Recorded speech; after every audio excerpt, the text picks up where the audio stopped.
the bedroom where zero magic happens since Corona. I was like, yes, I want to skydive. And he was like, loggbok for base hop. Stop. Oh, this is a nice one. Oh, you use the Batman suit? I was like, yeah. So when he's around, I always carry it with me.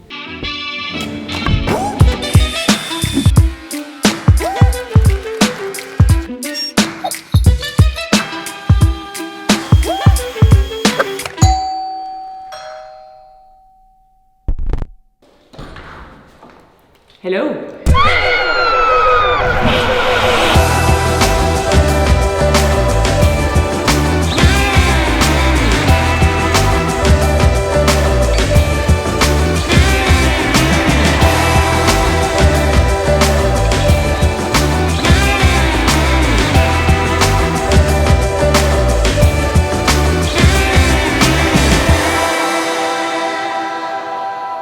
Welcome. Thank you. How's it going? Good, very good. Now I'm cooking coffee. Nice. Come on.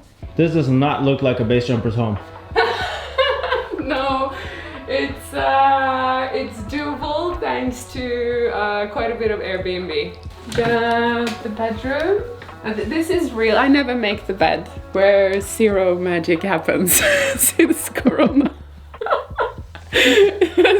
Nothing much. Quran, Lord of the Rings, The Hobbit, The Alchemist, and Pick Yourself. I do mostly audiobooks. That I don't really have that many read yourself books. Is that what they're called? Yeah, what is it like that you actually have to read, you know? I have a lot of old stuff from my grandparents. This is a sword from late 18th century in the war against Sweden. Is that where we keep Pata Musata at a distance? Yes. So when he's around, I always carry it with me. One of my favorites when it comes to books, written by Ture Bjørgen. He's this awesome dude that was one of the guys who saved me from the ledge back in '97. He gave me this book on the book lounge.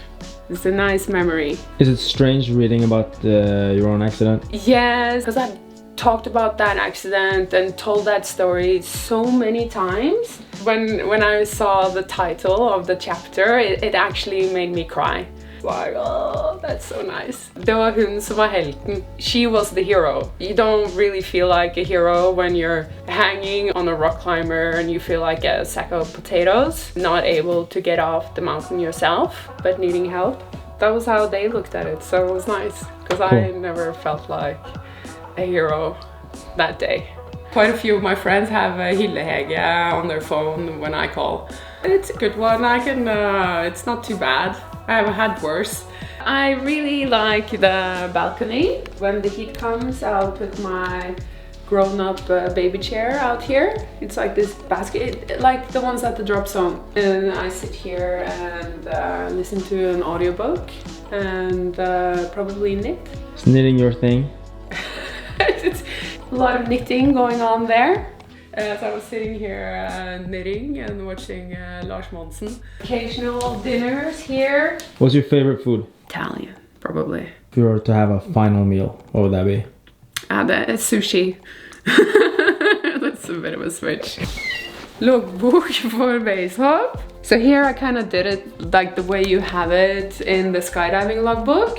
But now I'm more concerned, like I have the jump number, what exit I go to, and like who I go there with. And if something special happens, and it doesn't need to be, could just be like a funny thing. So read me a random jump. Stop. Oh, this is a nice one. La Corne de Chambre. And what I've written is Jokke on the leash. And then Seb, Tom Erik, Eiliv, Rudi, Alex and Frank. I wrote Jokke on the leash because La Corne de Chamois is in France. It's a big hike and it's steep. This was before Jokke had done much rock climbing. And so we get closer to the top and it's definitely rock climbing. And Jokke was not comfortable, so Sebastian takes him on a rope. So Jokke is like with his helmet and on the rope and just like following Seb, and Yuki is almost in tears. But it was scary.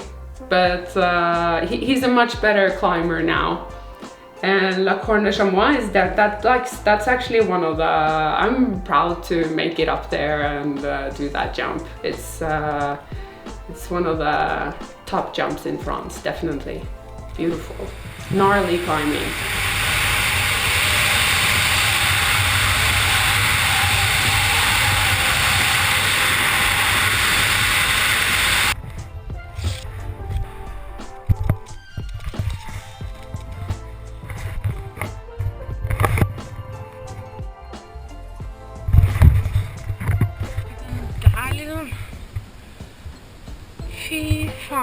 That was a good pick.